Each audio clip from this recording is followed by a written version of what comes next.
Hello, my name is Juan Cabello from the Center for Biomedical Research of La Rioja in Spain. This article is about the role of Rho small GTPases during the embryonic development of the nematode Caenorhabditis elegans. Over the last decades, C. elegans has emerged as a wonderful model for studying cell biology in the context of the whole organism. It is easy and fast to grow in the lab, its genetics and genomics are well established, and the worm is transparent and the embryos can develop completely under the microscope. With the help of a 4D microscope, that is a multifocal time-lapse microscope, each and every event during the embryonic development of the worm can be recorded and analyzed. These events include spindle orientation, cell migration, and apoptosis.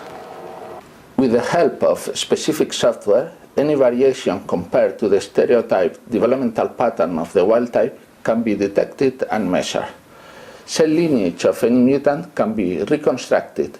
Cell position, division time, orientation, movements, and cell death can be analyzed at the level of each and every cell. Microscopy, together with genetics and cell biology techniques, has served to elicit the major developmental processes in the nematode C. elegans as shown in the following movie.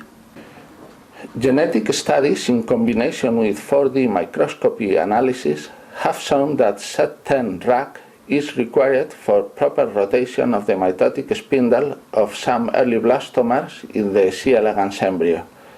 These mitotic spindle orientations are induced by cell signaling that triggers actin cytoskeletal reorganizations in the target cells. In C. elegans, these rearrangements are controlled by a polarized Wnt signaling and are part of the process that diversify the fate of the daughter cells after division. Upon local activation of the MOM5 free cell receptor by a Wnt ligand at the cellular membrane, the signal is transduced through a signaling cascade until it reaches beta-catenin.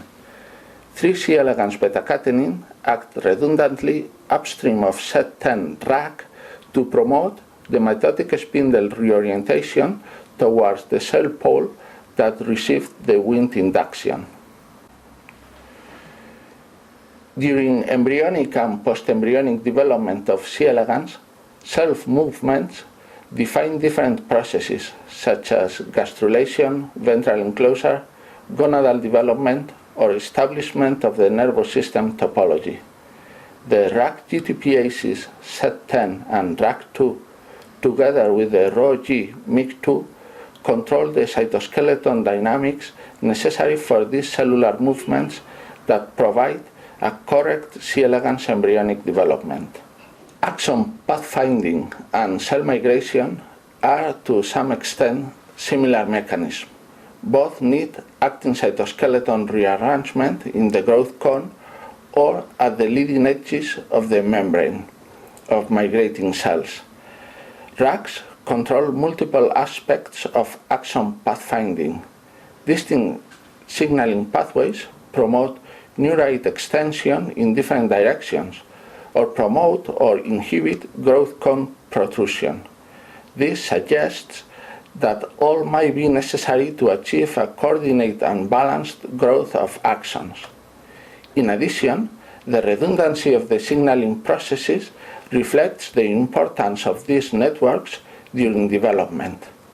Building an animal body requires cell proliferation and correct cell allocation in the embryo, features that go hand in hand with the death and removal of specific cells, leading to the formation of fully functional organs. The engulfment of an apoptotic cell requires in the engulfing cell the enlargement of its cytoskeleton in order to extend the surface of its membrane around the apoptotic cell.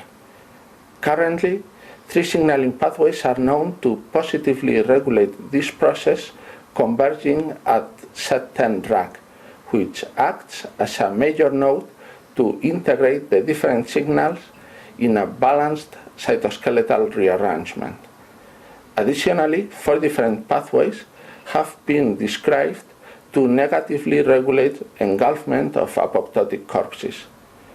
The wide range of signals either promoting or inhibiting cell corpse clearance, converging as on SET10-RAC or CDC42, reveals their key position in the engulfment process and the importance of this. RAC and Rho small GTPases are master regulators of cytoskeletal dynamics. Whenever a cell needs to change its shape, RAC and Rho GTPases signal to control all this process. If you are interested in knowing more about how it happened, go ahead and read the paper.